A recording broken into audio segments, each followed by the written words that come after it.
Class 11 एक ऐसी class जहां पे ज्यादातर बच्चे पूरी जर्नी में पीछे रह जाते हैं। और कमाल की बात बताऊं, जर्नी में पीछे अपनी मेहनत की वजह से नहीं, एक ऐसे ट्रैप की वजह से जो कि उनकी आंखों के सामने होता है लेकिन उन्हें नजर भी नहीं आता है। एक प्रकार से एक इनविजिबल ट्रैप में फंसने की वजह से। एक डेंजरस बात बताऊं, उन बच्चों को समझ में तो आ जाता है कि हम एक ट्रैप में फंस गए, लेकिन तब तक आधे से ज्यादा साल बीत चुका होता है। शुरुआत में सब कुछ ठीक चल रहा होता है, बच्चा लेक्चर अटेंड करता है, कभी कभार घर आके रिवीजन कर लेता है, कभी कभार नहीं, लेकिन धीरे धीरे उसको अपने आप से सवाल पूछने की हैबिट होने लग जाती है। अपने आप से सेल्फ डाउट आना शुरू हो जाता है कि यार ये मेरे साथ क्या हो रहा है, मुझे चीजें समझ में क्यों नहीं आ रही हैं, मैं अच्छा परफॉर्म क्यों नहीं कर पा रहा हूं। कॉन्फिडेंस धीरे धीरे नीचे गिरना शुरू हो जाता है। और ऐसा नहीं है कि बच्चा मेहनत नहीं कर रहा होता, बच्चा अपने पूरे एफर्ट मार रहा होता है, लेकिन अपनी एफर्ट का 10-20% भी उसको रिजल्ट नहीं मिल रहा होता। और जिस दिन आपके साथ ऐसा होना शुरू हो जाएगा, जहां पे आप मेहनत तो कर रहे हो लेकिन रिजल्ट नहीं आ रहा होगा, जहां पे आपको पढ़ाई की भी बातें समझ में नहीं आ रही होंगी, तो समझ जाना कि आप एक इनविजिबल ट्रैप में फंस चुके हो। तो ये वीडियो अगर आप तक पहुंची और अगर आप 11th क्लास में आ गए हो, तो यकीन मानो वीडियो को एंड तक अगर देखोगे तो इस बिगेस्ट ट्रैप से आप भी बच पाओगे। एक ऐसे ट्रैप से आप भी बच पाओगे जो आपकी आंखों के सामने तो होगा, आपको दिखेगा नहीं, लेकिन आप फंस जाओगे। तो अगर आप सभी 11th क्लास के स्टूडेंट्स हैं, आई होप तभी आपने इस वीडियो के थंबनेल और टाइटल को देख के इसे खोला होगा। तो हम वीडियो को शुरू करने से पहले एक प्लेज लेंगे। कमेंट सेक्शन पे लिखो, I will not waste my 11th class. ये सभी को कमेंट सेक्शन पे अभी लिखना होगा, इसके बाद वीडियो को करते हैं शुरू और आओ समझते हैं कि कैसे इस ट्रैप से बचे। सबसे पहले बात करते हैं स्टूडेंट डोंट नोटिस। लेकिन क्या, देखो 11th क्लास की शुरुआत ऑब्वियस सी बात है 10th क्लास के बाद होती है। ये एक इतना बड़ा ट्रांजिशन है ना, जो बच्चे नोटिस ही नहीं कर पाते हैं। आप में से मोस्ट ऑफ द बच्चों ने 10th क्लास में कैसे पढ़ाई की, आपने एक चैप्टर को पढ़ा, ऊपर ऊपर से पढ़ा तो भी उसके सवाल बन गए, बहुत सारे सवालों को आपने रट्टे मार लिया, केमिस्ट्री में, बायोलॉजी में, एसएसटी में, किसी में भी। मैथ्स में एनसीईआरटी को बना लिया, ऊपर ऊपर से कुछ सवाल बना लिए, ऑल दो मैथ्स का पेपर मुश्किल आया, या फिर फिजिक्स के पे मतलब कि साइंस के फिजिक्स वाले पार्ट में कुछ क्वेश्चन बना लिए, एनसीईआरटी कर ली, 2-4 एक्स्ट्रा सवाल बना लिए। लेकिन इन शॉर्ट अगर आपने ऊपर ऊपर से भी कंसेप्ट को पढ़ रखा था तो आप पास हो गए या फिर एवरेज नंबर आ गए। लेकिन बेटा 11th क्लास में सबसे बड़ी प्रॉब्लम क्या शुरू होती है, आप 10th क्लास के ही फॉर्मेट से 11th क्लास को शुरू करते हो। देखो आप सब बहुत कॉन्फिडेंस से 11th क्लास के एग्जाम देने गए, आपके बहुत बच्चों के एग्जाम अच्छे भी गए, कुछ के अबव एवरेज, कुछ के बिलो एवरेज, लेकिन ठीक है, आप खुद जानते हैं कि आपने थोड़ी बहुत पढ़ाई करी, लेकिन 10th में रिजल्ट काफी अच्छा मिला या मिलेगा। लेकिन 11th क्लास में ऐसा नहीं होता। बट प्रॉब्लम क्या है कि आप सब 10th क्लास वाले ही कॉन्फिडेंस से 11th क्लास को शुरू करते हो। कॉन्फिडेंस चलो अच्छी बात है, लेकिन तरीका वो नहीं चलेगा। आपने 10th क्लास में क्या किया, कम मेहनत करी और बहुत अच्छे रिजल्ट पे आप पहुंचे, प्री बोर्ड्स में या फिर बोर्ड्स में पहुंचोगे। और जब तक ये वीडियो आप देख रहे हो, क्या पता आपका रिजल्ट आ भी चुका हो। लेकिन 11th क्लास काफी अलग है, थोड़ी नहीं काफी अलग है। यहां पे आपकी की गई मिस्टेक आपको इंस्टेंटली पहली बात तो समझ में ही नहीं आएगी।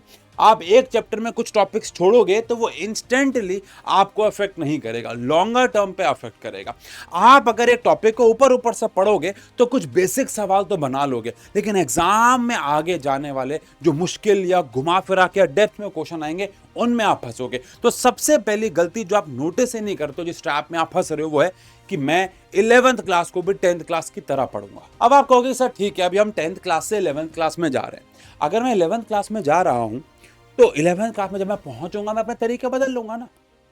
लेकिन कुछ चीजें ऐसी है जो आपके लिए इनविजिबल होंगी, लेकिन आप ध्यान नहीं दे पाओगे। मैं ये दावे से कह सकता हूं, अगर इस वीडियो को कोई बच्चा नहीं देखेगा, उसमें से मोस्ट ऑफ द बच्चों को ये प्रॉब्लम आने वाली है। क्या, जब आप 2-3 चैप्टर पढ़ोगे ना 11th क्लास के, खासकर साइंस स्ट्रीम के, तो 2-3 चैप्टर पढ़ने के बाद ना आपको ऐसा लगेगा कि यार पढ़ाई मुश्किल है। 3-4 चैप्टर पढ़ने के बाद लगेगा कि यार मैंने डिसीजन गलत ले लिया। बट एक्चुअली में पढ़ाई मुश्किल नहीं है, एक्चुअली में सिलेबस ज्यादा नहीं है। प्रॉब्लम कहाँ है, 11th क्लास में मोस्ट ऑफ द चैप्टर जो है, चैप्टर 1 जो है is connected to chapter 2, chapter 2 is connected to 3, 3 is connected to 4। मैं इन जनरल बात कर रहा हूँ, ऑब्वियस बात है बहुत सारे केसेस में कनेक्टेड नहीं भी हैं, यानी या बहुत सारे केस में चैप्टर 2 के कुछ कंसेप्ट चैप्टर 7 में लग रहे थे। ओनली पॉइंट इज कि सारी चीजें आपस में कनेक्टेड है। इन शॉर्ट, अगर आपने चैप्टर 2 को पढ़ते हुए कुछ टॉपिक्स कमजोर रह गए, तो वो कहीं ना कहीं चैप्टर 3 को अफेक्ट करेंगे ही करेंगे। और अगर वो चैप्टर 3 को नहीं करेंगे लेट से, तो 4 को करेंगे, किसी ना किसी को करेंगे। अब अगर आपने चैप्टर 2 में उतनी मेहनत नहीं की होगी, कोई भी कंसेप्ट आपका कमजोर रह गया होगा, आपने उतना ध्यान नहीं दिया होगा, तो आप आगे की पढ़ाई जो करोगे वो ऑटोमेटिकली मुश्किल होगी ना। अब आप 10th क्लास इमेजिन करो, मुश्किल से एक दो चैप्टर ऐसे हैं जो आपस में बहुत ज्यादा कनेक्टेड थे। इमेजिन करो, सबने 10th क्लास में साइंस तो पढ़ी है, इमेजिन करो अगर आपको लाइट चैप्टर नहीं आता तो ह्यूमन आई बहुत ज्यादा अफेक्ट नहीं होगा। और चलो ह्यूमन आई थोड़ा बहुत अफेक्ट होगा भी, लेकिन इलेक्ट्रिसिटी का तो कोई कनेक्शन ही नहीं है ना लाइट से। And same goes for chemistry also. अगर आपको केमिकल रिएक्शन एंड इक्वेशन उतना नहीं आता, तो क्या आपका एसिड बेसिस एंड सॉल्ट बहुत ज्यादा अफेक्ट हो जाएगा? नहीं। एसिड बेसिड सॉल्ट में डिस्प्लेसमेंट रिएक्शन या एक दो और गिने चुने कंसेप्ट हैं जो लगते हैं, और वो भी हम 7th 8th में पढ़ चुके हैं। लेकिन 11th क्लास ऐसी नहीं है। आप अपने खुद भी पढ़ोगे ना साइंस समझ जाओगे। अगर मैं फिजिक्स का एग्जांपल लूं, chapter 2 motion in a straight line पढ़े बिना आपको क्या लगता है अगला chapter motion in a plane पढ़ लोगे? Impossible. The only point is कि आप एक इनविजिबल गैप में फंस जाओगे। आप किसी भी चैप्टर को अच्छे से किया बिना अगर अगले वाले पे चले गए तो पढ़ाई एक्सपोनेंशियली मुश्किल होगी। यानी आपने एक चैप्टर को नहीं पढ़ा, अगले पे चले गए, वो अगला मुश्किल हुआ।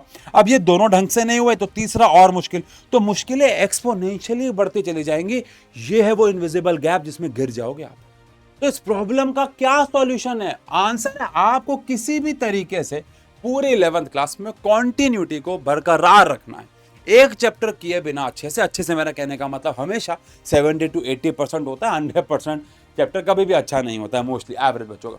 तो 70-80% चैप्टर हो जाए, कंसेप्ट स्ट्रांग हो जाए, सब टॉपिक के 2-2 3-3 क्वेश्चन बना लिया, आगे बढ़ जाओ। अब अगर बात करें ट्रैप के अगले हिस्से के बारे में, यानी कि एंट्री ऑफ कॉम्पिटिटिव एग्जाम, सुनो, कभी भी आप में से मोस्टली 90% बच्चों ने क्लास 9th या क्लास 10th में कॉम्पिटिटिव एग्जाम के बारे में सोचा नहीं होगा, मतलब उसकी तैयारी के बारे में नहीं सोचा होगा।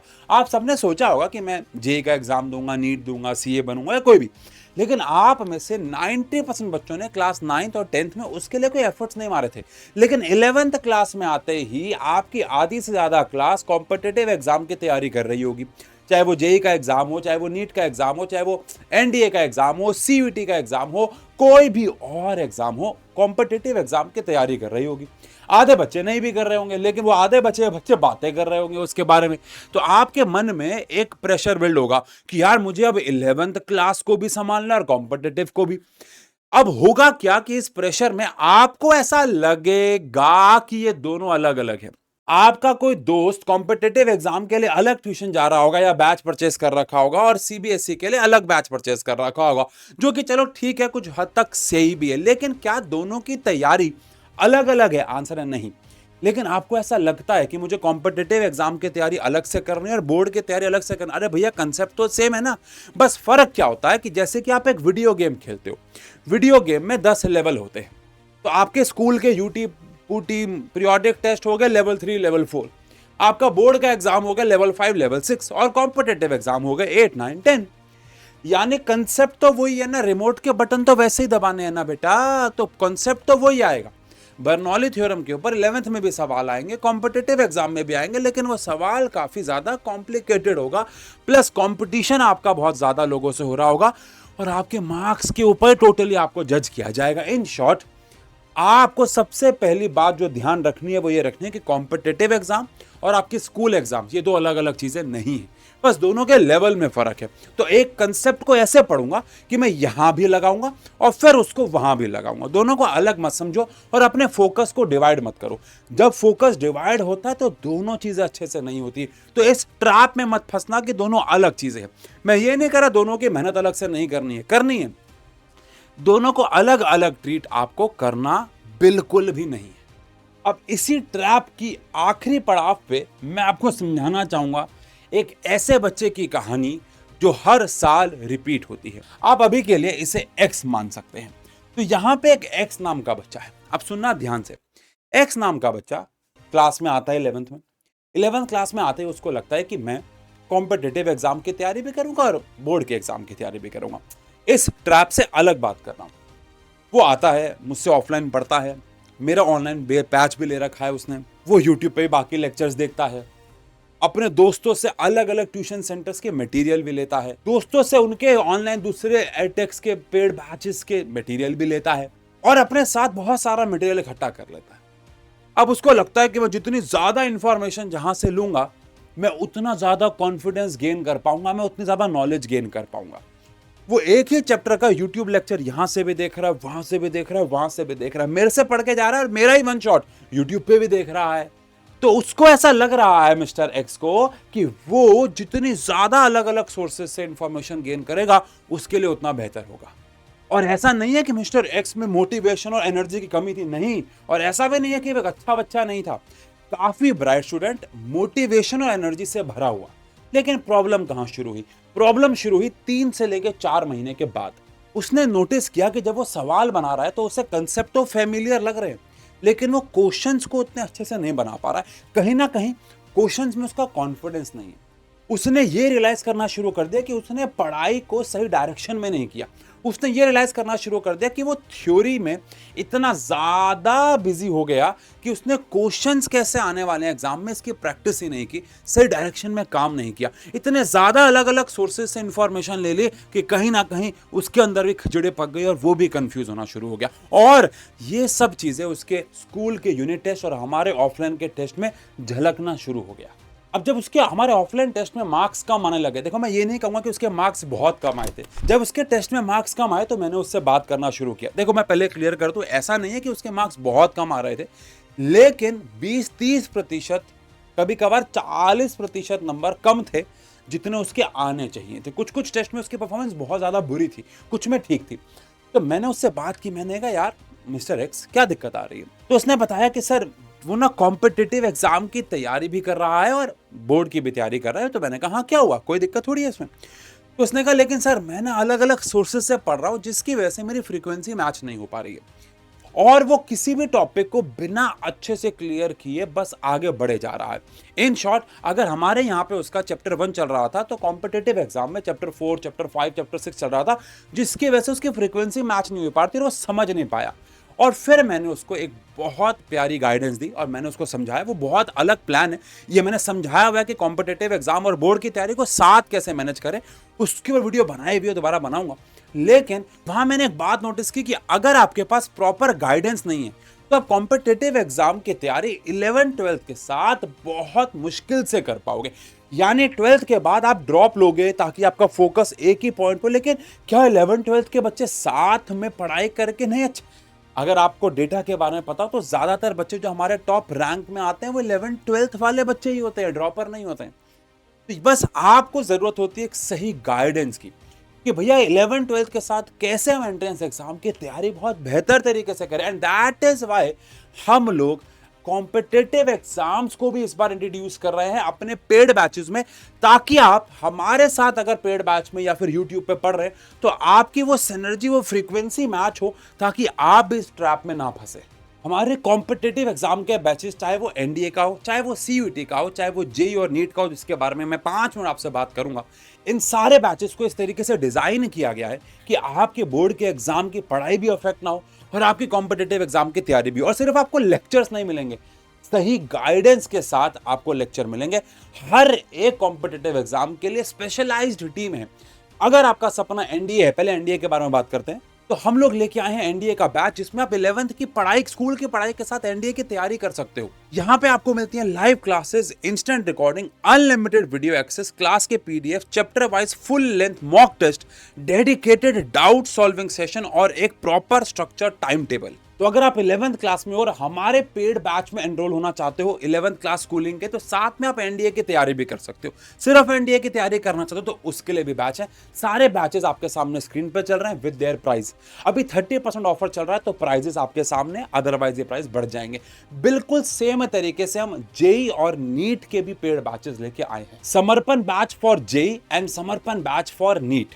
अगेन इन दोनों बैचेस में स्कूल की पढ़ाई के साथ साथ आपकी जेई और नीट की तैयारी कराई जाएगी बेहतरीन फैकल्टी के साथ, जो कि अजमेर, राजस्थान में काफी सालों से ऑफलाइन में पढ़ाते आ रहे एबी के सर, एजे सर की टीम, और एनडी आपको पढ़ाने वाली है एलडब्ल्यूएस की टीम, जो इतने सालों से एनडीए में बच्चों को अफसर बनाती आई है। अगेन सारे के सारे फीचर्स जेई और नीट के बैच में भी आपको वही मिलेंगे जो ही मैंने आपको एनडीए के बैच में बताएं। और प्राइस की बात करें तो अगेन आपके सामने स्क्रीन पे ही है, जिसमें अभी आपको मिलेगा 30% ऑफ। तो अगर आप 11th क्लास के 7 कॉम्पिटिटिव एग्जाम की तैयारी करना चाहते हैं तो ये बैचेस आपके उस सपने को पूरा करेंगे। सारे के सारे बैचेस के लिंक आपको डिस्क्रिप्शन में मिल जाएंगे। आओ चलते हैं आगे। तो on a serious note, 11th class मुश्किल नहीं है, मुश्किल तब है जब आप इस ट्रैप में फंस जाओगे। तो सबसे पहले ध्यान रखना है कि पढ़ाई का तरीका आपको बदलना है। सेकंड चीज जो आपको ध्यान रखनी है उस इनविजिबल गैप के बारे में कि हर एक चैप्टर पे पकड़ बनाए बिना आगे नहीं बढ़ना है। इसी कारणवश हम अपने सारे पेड बैचेस में हर एक चैप्टर के बाद 2 classes dedicatedly competency based question के लेने वाले हैं। कॉम्पिटेटिव एग्जाम और बोर्ड के एग्जाम्स को अलग अलग नहीं मानना है, साथ साथ तैयारी कर सकते हो बहुत अच्छे तरीके से। और सबसे इंपॉर्टेंट बात, अपने रिसोर्सेज को लिमिटेड रखना है। मिस्टर एक्स की तरह बहुत सारी चीजों में इंडल्ज नहीं होना है, सिर्फ एक चीज पे फोकस करते हुए आगे बढ़ना है। आई होप आपको आज की इस वीडियो में समझ में आया हो कि 11th क्लास मुश्किल नहीं है, बस हमें अच्छे से सही डायरेक्शन में मेहनत करने की जरूरत है और हम आप सबके साथ वो मेहनत करने के लिए तैयार हैं। अगर आप पेड बैच में आते हैं तो भी, नहीं तो यूट्यूब पे तो हम आपसे मिलते रहेंगे। चैनल को सब्सक्राइब कर लेना, ऐसी बहुत सारी वीडियोस आपके लिए आने वाली हैं। तब तक के लिए love you, best of luck, bye bye.